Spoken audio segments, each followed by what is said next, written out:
asubuhi. Waqala an al-Imam al-Jawad ibn al-Sabbagh al-Maliki المتوفى سنة 855 الإمام الجواد القائم بالإمامة بعد علي بن موسى الرضا صلوات الله وسلامه عليهما.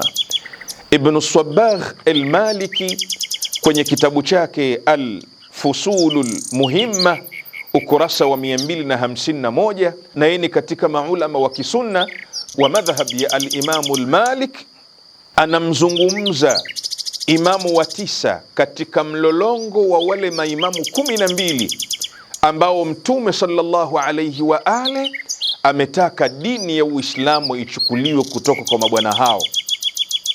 Bwana mkubwa huyu Ibn Sabbagh al-Maliki anamzungumza al-Imamu al-Jawad akisema ya kwamba baada ya kumwelezea kwamba ni imamu wa 9, alafu akasema maneno yafuatayo kwamba bwana mkubwa huyu ndiye imamu baada ya baba yake, alqaimu bil imama, ndiyo imamu, ndiyo kiongozi, ndiyo msimamizi wa umma baada ya baba yake al-Imam Ali ibn Musa Ridha.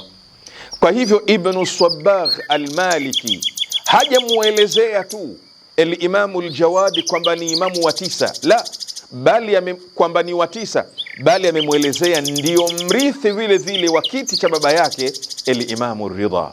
Hongera kwa wale wanaochukua Uislamu wao kutoka kwa bwana wakubwa hawa 12 walioainishwa ni Mtume Muhammad, na wanaokubaliwa na watu ambao si mashia kama vile al-Imam Ibn Sabbagh al-Maliki القائم بالإمامة بعد علي بن موسى الرضا والحمد لله رب العالمين.